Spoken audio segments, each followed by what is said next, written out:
today we're finally going to start the axle swap on the 97.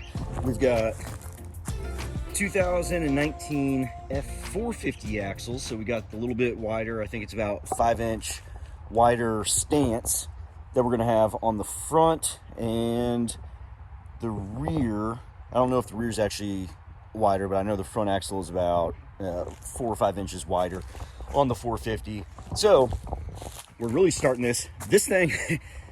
I would usually get like 120 miles or so out of each tank, that being just either the rear or the front. I ran out of gas the other day, or ran out of diesel the other day, and I only had like 40 miles in the whole tank.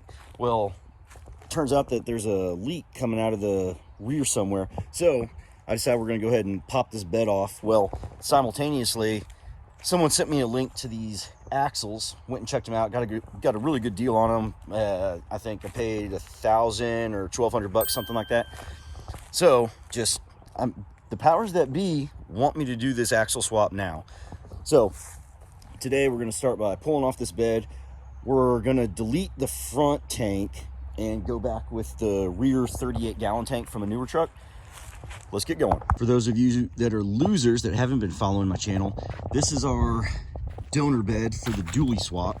It's off of a 1995 F350.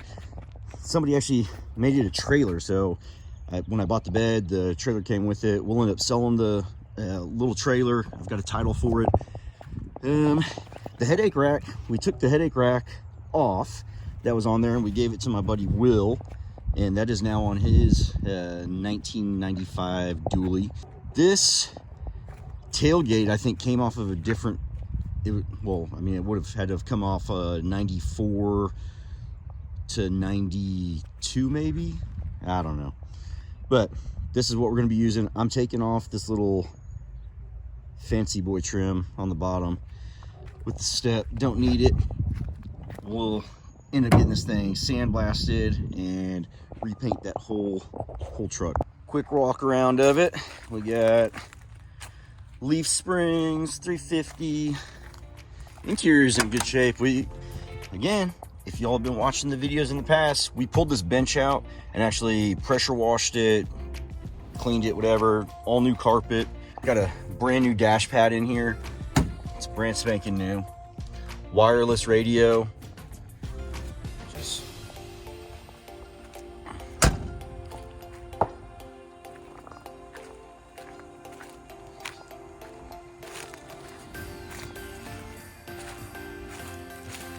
I might actually switch the panel off of this and put it onto the dually bed.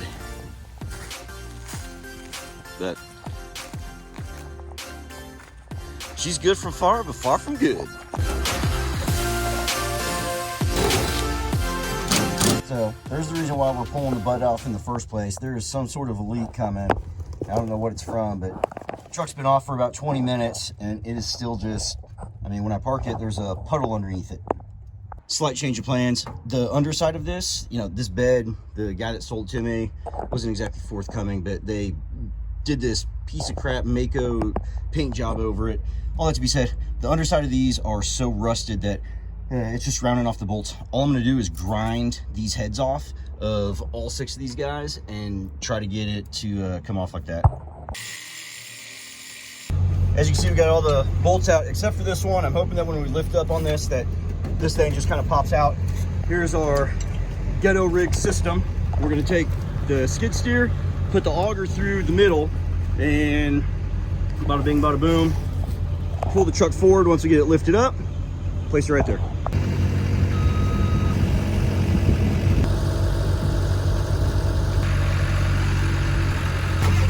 Yeah, look at this. And look at the underside of this bed.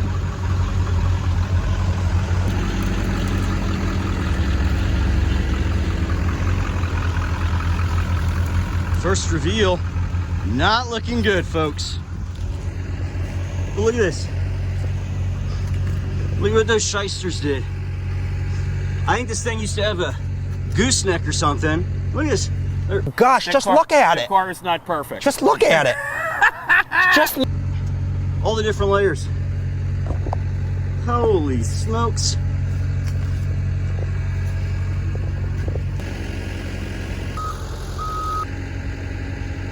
I like this touch right here. So there is some scale on this thing, but it's nothing that can't be fixed. So like, it's got that fuel leak from somewhere. It's got this guy can be replaced. This is going to come out anyways. This is coming out. So all the stuff that we need to be in good shape is in good shape. It's just got to be cleaned up. So we got some work to do.